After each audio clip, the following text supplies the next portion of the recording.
Now, that doesn't happen that way. Like, you have to stretch, and hydration is the key. I'm telling you right now, it's the key. Period. Yeah, yeah. Yeah, I don't know, and I think it's just going to get worse with injuries because either it's because they're not practicing right, or they're not, or like you said, the stretching and hydration. I don't know, but I mean I don't know. As far as the hitting rule, I am going to be an optimist about it and say that they're getting all their stupid things out of the way in the preseason. They're just experimenting, and when it comes time for the regular season, that they're going to get it right. I know that's not the case. I know it's going to be a disaster, but I'm holding out hope. I've seen some of those things that they're calling penalties on, and it is absolutely ridiculous. And I'm just hoping that it's just they're just experimenting, and they're just seeing what's actually they're just playing around now. So Well, it's like I said, they fixed the catch rule, and it's like, well, now we have no other controversial rules. Let's throw something else at them. The some of this stuff, my goodness. it's ridiculous. I threw this out this morning. If I ran some other league that's coming up, the XFL or one of those other leagues that are coming up, I would basically just market it as, "Hey, we play real football. We allow people to hit each other.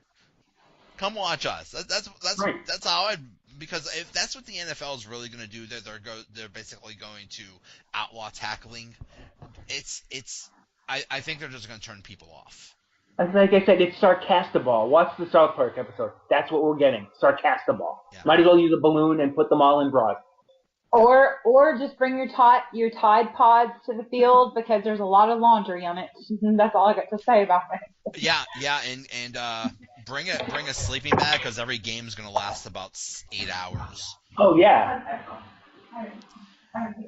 Anyway, Yeah. so let's talk about the AFC West. Okay. Let's start with the where are the Raiders now? Are they in Las Vegas or Vancouver? I'm not sure what town they're in this week. Yeah. The Vagabond Raiders. Yeah. They made such a huge change in John Gruden, and he's just changing everything. What do you think about what he's doing, or what do you think this experiment is going to be successful? I mean, he was in the booth for years, and they pulled him out, and obviously he's going to be the coach forever because I think he signed like a 10-year contract for a cajillion dollars. So how do you think John Gruden is going to be as the coach? Well, I think he's going to do fine. My concern is the talent that they have. I look at their schedule. I see them as a 500 team still. Even with Gruden, he's gonna run a tight ship, and they're gonna work hard. He knows football. Obviously, we've seen what he can do. But you look at their free agent signings. They went a heavy defense. Rashawn Melvin, Tahir Whitehead, Marcus Gilchrist for the secondary. And then they go out and they grab a couple of receivers to hopefully help Amari Cooper. You get Jordy Nelson, who, talk about a coup. I know he's in his 30s and all, but he's still got some gas in the tank. And Martavis Bryant, whose career in Pittsburgh, not exactly stellar in terms of his antics, but there's talent there. Gruden can mold this. I think Gruden can mold it, but I really can't see them going more than 8-8, Joe. I just don't. I think it's such a toss-up. I mean, how did this team? I think they went 12-4 2 years ago, and then last year fell apart. Like, what happened? How do you go from awesome to just terrible? Well, you're not protecting your quarterback. Yeah. Carr's got talent, but you didn't protect him. He gets hurt, so you lose him for a little bit. They tried to address that with their draft. Colton Miller from UCLA could be pretty good. Brandon Parker out of NC State to beef up the line. I really think that one of their bigger problems. They weren't exactly a stellar offense in terms of points last year. They're near the bottom of the league, 23rd in points scored. You don't protect your quarterback, you're not going to win games. Right. It's hard to win without your number one quarterback. Carr's really good, but if he's sitting on his backside all game, not getting anything done. Yeah. We're paying attention. Steelers fans pay a lot of attention to Martavis Bryant because right now, I mean, they traded him for a third-round draft pick, and they eventually used that draft pick for Mason Rudolph. But we're loving all the news about Martavis Bryant, about how he's not doing well and they don't like him and he's dumb. He hasn't picked up the playbook and all this stuff. I mean, because really, he started his career awesome. He is a freak of nature with his size and speed, and he started off like unbeatable. He looked like the next Randy Moss, and then he got the drug suspensions and was out for a year and a half. And when he came back last year, he just wasn't good for whatever reason. He just, it was so frustrating because his main feature is that he's a deep threat, and they tried to throw him the ball and it just did not work.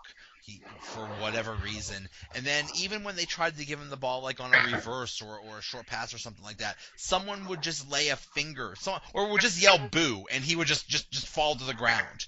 And so I don't know how he's going to do. I mean, I laugh when they say, well, he doesn't know the playbook. There shouldn't be a playbook for Martavis Bryant. Martavis, go deep. There's your playbook. I mean, that's what he does. That's what he is. He's a deep threat. That's all he needs to do. So, I mean, that's dumb. So who knows how that's going to work out. But, yeah, I mean, there's just so many unknowns with the Raiders. I have no idea what's going to happen. I could see them going 7-9. I could see them going 11-5. Who knows? It's just a big toss-up. But I'll bet Al Davis is up there smiling because Martavis Bryant is his kind of receiver. Trouble pass, but he can run like a deer. They do. They take all those wayward souls. that's like they always have a home with the Raiders. Yeah, it's the Ellis Island of football. Yeah, basically. The Chargers, another team. I'm not sure what town they're in this week. I don't understand. Everybody picks them to win the AFC West. I really don't know why. I don't see it. What am I missing? Phillip Rivers is why, and everybody is praying that they finally have a season where everybody stays healthy. This team, their uniforms should be bubble wrap. Yeah. They always have so much talent, and all these guys get hurt. They lose wideouts. Like, talented wideouts are just gone for the season with freakish injuries. If you look at the offensive side of the ball, the potential is amazing. Phillip Rivers, awesome quarterback. Easy, to me, top 10 quarterback. Melvin Gordon, who, I mean, almost 4 yards a carry, 1,100 yards last year. Keenan Allen, Tyrell Williams, Travis Benjamin. Listen to those names.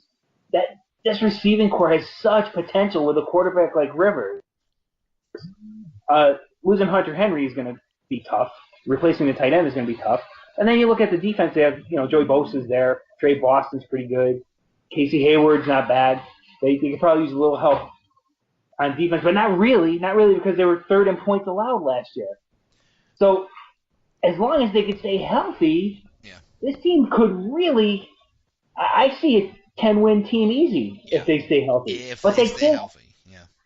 They can't. They should probably fire their trainers. I mean – yeah. Maybe they should hydrate, right, Steph? She had to step out for a minute, Joe. Okay.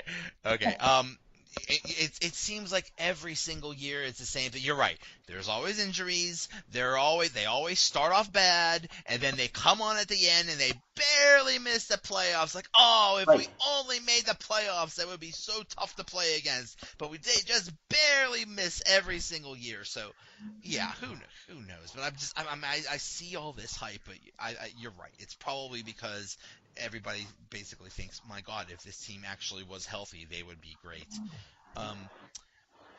With the Chiefs, they had their huge changes at quarterback. Patrick Mahomes is in there now. They also got Sammy Watkins. What do you think about the potential of the Chiefs? It all comes down to your second-year quarterback stepping in for Alex Smith. It's a totally different kind of quarterback. Alex was, dink and dunk kind of guy. Mahomes just has a cannon for an arm. I mean, if you saw the pass he threw the other day, was it 68 yards in the air? Oh my God, that was gorgeous. Like, here, just run under it. Just throw it up and run under it. And he's got guys like Tyreek Hill who can just flat out fly out there. It's all going to depend on him. Their defense, middle of the road last year. They went out, they got themselves, a cornerback in Emerson from Oakland. They stole within the division. Then they went out, drafted a couple of decent linebackers in Breland Speaks and Dorian O'Daniel. Armani Watts is a kid to watch from Texas A&M in the secondary, and Tremont Smith from Central Arkansas to help them out in the secondary. That's why they need a little bit of help. And I think they went out and got it. This team relies on you're going to go to the second-year quarterback who's technically like a rookie. He's never started in the NFL.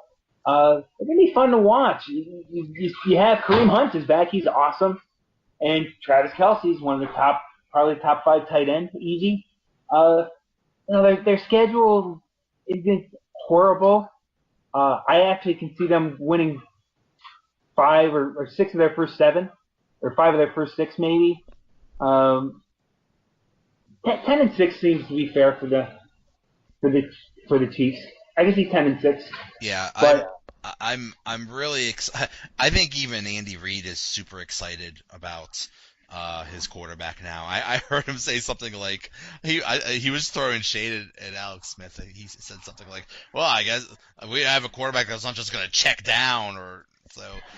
I think he's excited, especially with that arm. My goodness, I mean, he's as excited as being at an all-you-can-eat rib joint right now. Yeah, that's right.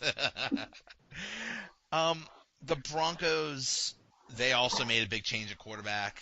Case Keenum, who was with the Vikings. I don't have a lot of high hopes for the Broncos. What do you think? I say, good for you, Case Keenum. You cashed in on your only good year in the NFL. You cashed in on a miracle touchdown. He's a good guy. He was great in Minnesota for the year we had him.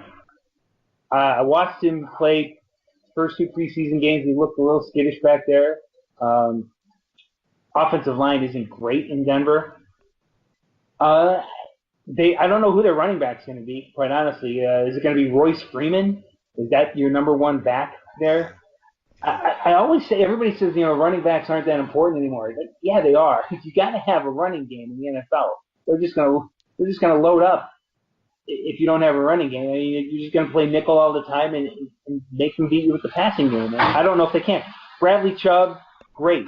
Great defensive end. But did you need a defensive end? I don't know. I think their hope is just to load up on defense and hope that they can just score just enough on offense, basically. And that's how they've been running this team for a couple of years now, Joe. Eventually, you got to put points on the board. Right. I do like Deshaun Hamilton out of Penn State, but that's because I'm a Penn State guy. Love Cortland Sutton too. So who's the tight end? The one they drafted, Fumagalli, the kid they got from Wisconsin. No, who's already been there? They didn't really have a big tight end. I just want you to say Jake Butt because I love that name. Is that all? You just wanted to hear me say Jake Butt, really? You said Butt. Is this 5th grade again, Joe? You said Butt. But I don't really see much out of this team this year. I honestly don't. You look at their schedule. Here's their starting first 4 games: Seahawks, Raiders, Ravens, Chiefs. They might go 0-4 right after that. Yeah.